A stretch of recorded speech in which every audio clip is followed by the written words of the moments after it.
தினம்தோறும் விளக்கேற்ற நல்ல எண்ணெய் இதயம் நல்லெண்ணெய் நடத்தியிருந்தாங்க.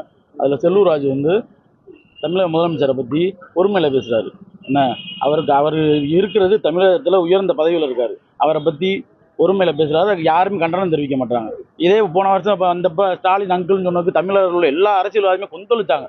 இவர் முதலமைச்சராக தானே இருக்கார், அதை பற்றி யாருமே கேட்குறதே இல்லை.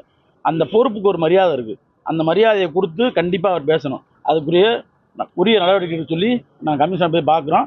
இந்த மாதிரி இதே மாதிரி எந்த அரசியல்வாதி ஆர்பி உதயகுமார் பேசுகிறாரு, எந்த அரசியல்வாதியுமே அவர் முதலமைச்சர் ஒரு மரியாதையாக பேசணும். ஒருமையில இனிமேல் பேசவே கூடாது. அப்படி பேசினாங்கன்னா தமிழ்நாடு பூரா இதை எதிர்த்து நாங்கள் கண்டனம் தெரிவித்து போராட்டம் நடத்தும். தொடர்ந்து இதே போல பேசுங்க என்ன சொல்லியிருக்கீங்க? இல்லை, அவங்க மேலே உரிய நடவடிக்கை சட்டப்படி நடவடிக்கை சொல்லியிருக்கோம். ஆமாம், சட்டப்படி நடவடிக்கை தொடர்ந்து இதே மாதிரி பண்ணிக்கிட்டு இருந்தாங்கன்னா அவங்கள இந்த மாதிரி கூட்டம் கிட்ட போட்டால் நாங்கள் போய் முட்டுக்கிடுவோம். தமிழக முதல்வர் எங்க கட்சி தலைவர் அவர் திமுகவும் அதிமுகவும் சொல்லி கட்சியை குறிப்பிட்டு தான் சொல்றாரு. ஒரு தனிப்பட்ட முறையில் தனி மனித தாக்குதல் ஈடுபடாதீங்கன்னு தான் நாங்கள் சொல்றோம். அவர் கட்சி 2 கட்சி சேர்ந்து கூட்டு கலாச்சாரம் பண்றாங்கன்னு சொல்றாங்களே தவிர இவர் தான் அவங்க குறிப்பிட்டு சொல்லல. இவர் ஏன் முதலமைச்சர் பதவியில் இருக்கணும் குறிப்பிட்டு சொல்லணும்னு அவசியம் இல்லை. தனி மனித தாக்குதல் ஈடுபடக்கூடாது. அரசு மேல விமர்சனம் வைங்க, அதை முதலமைச்சர் அவர்கள் கண்டிப்பாக கன்சிடர் பண்ணுவார். பட் மற்றபடி அவர் மேலே தனிப்பட்ட தாக்குதல், இது எலெக்ஷனுக்கு முன்னாடியும் அதான் பண்ணாங்க.